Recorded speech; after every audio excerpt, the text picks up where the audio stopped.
নমস্কার বন্ধুরা, সর্বগুণ সম্পন্নার আরেকটি ভিডিওতে আপনাদের সবাইকে স্বাগত জানাই।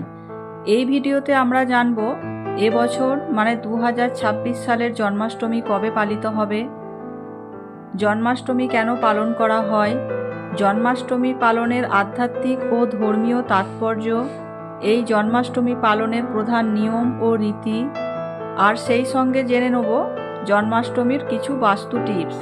হিন্দু ধর্মের বিশ্বাস অনুযায়ী দুষ্টের দমন ও শিষ্টের পালনের মাধ্যমে পৃথিবীতে ধর্ম প্রতিষ্ঠা করতে ভগবান বিষ্ণুর অষ্টম অবতার শ্রীকৃষ্ণ ভাদ্র মাসের কৃষ্ণপক্ষের অষ্টম তিথিতে জন্মগ্রহণ করেছিলেন। তার এই জন্মতিথি বা আবির্ভাবকে স্মরণ করে এবং তার ডিভাইন বা দিব্যলীলা ও গীতার শিক্ষা প্রচারের উদ্দেশ্যে ভক্তরা মহা আনন্দে জন্মাষ্টমী উৎসব পালন করে থাকেন। সমাজের অন্যায়, অত্যাচার ও অধর্ম দূর করে সত্য ও ন্যায় প্রতিষ্ঠা করার জন্য এই জন্মাষ্টমী পালন করা হয়। শ্রীকৃষ্ণের ভক্তি ও প্রেমের সার্বজনীন বার্তা মানুষের মাঝে ছড়িয়ে দেওয়ার জন্য এই জন্মাষ্টমী পালন করা হয়। শ্রীমদ্ ভগবদ্গীতার মাধ্যমে কর্ম ও জ্ঞানের যে আলো তিনি দিয়েছেন তা স্মরণ করার জন্য এই জন্মাষ্টমী পালন করা হয়। 2026 সালের শ্রীকৃষ্ণ জন্মাষ্টমী আগামী 4ই সেপ্টেম্বর শুক্রবার উদযাপিত হবে। এই দিন ভক্তরা উপবাস পালন করেন এবং মধ্যরাতে ভগবান শ্রীকৃষ্ণের বাল রূপের পূজার মাধ্যমে উৎসব সম্পন্ন হয়। এই বছর জন্মাষ্টমীর সময়সূচি হল 4ই সেপ্টেম্বর 2026 শুক্রবার নিশীথ কাল পূজা হবে রাত 11:57 থেকে 12:43 5ই সেপ্টেম্বর।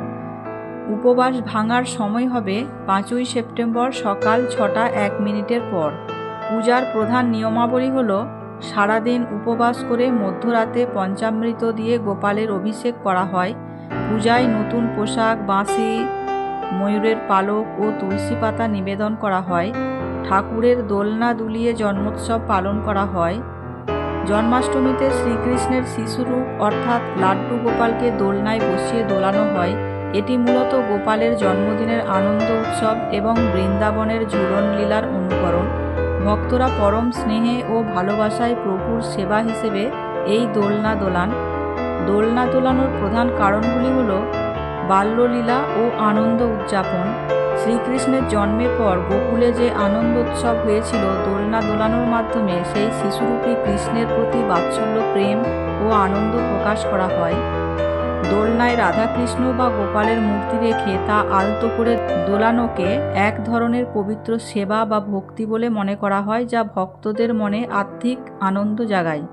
আধ্যাত্মিক মতে দোলনার গতি হল সুখ দুঃখের মধ্য দিয়ে জীবনের পথ চলার একটি রূপক, যেখানে প্রভুর প্রতি অটল বিশ্বাস রেখে শান্ত থাকতে হয়।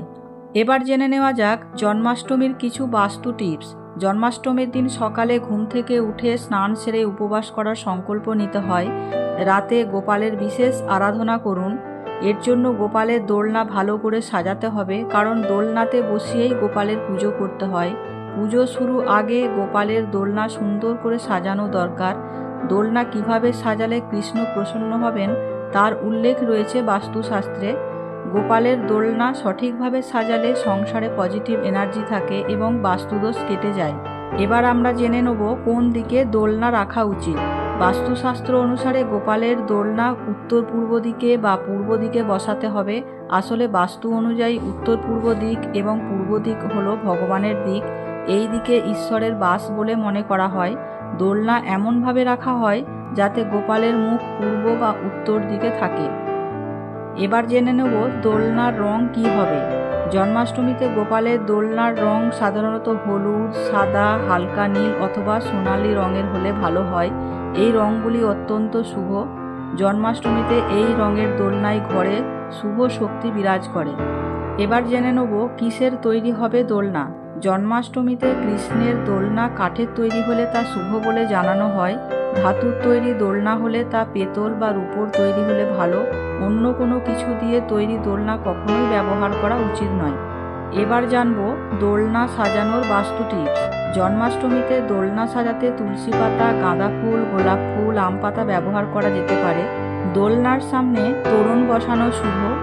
এছাড়া সিল্কের কাপড়, মুক্তো, ময়ূরের পালক দিয়ে দোলনা সাজাতে পারেন।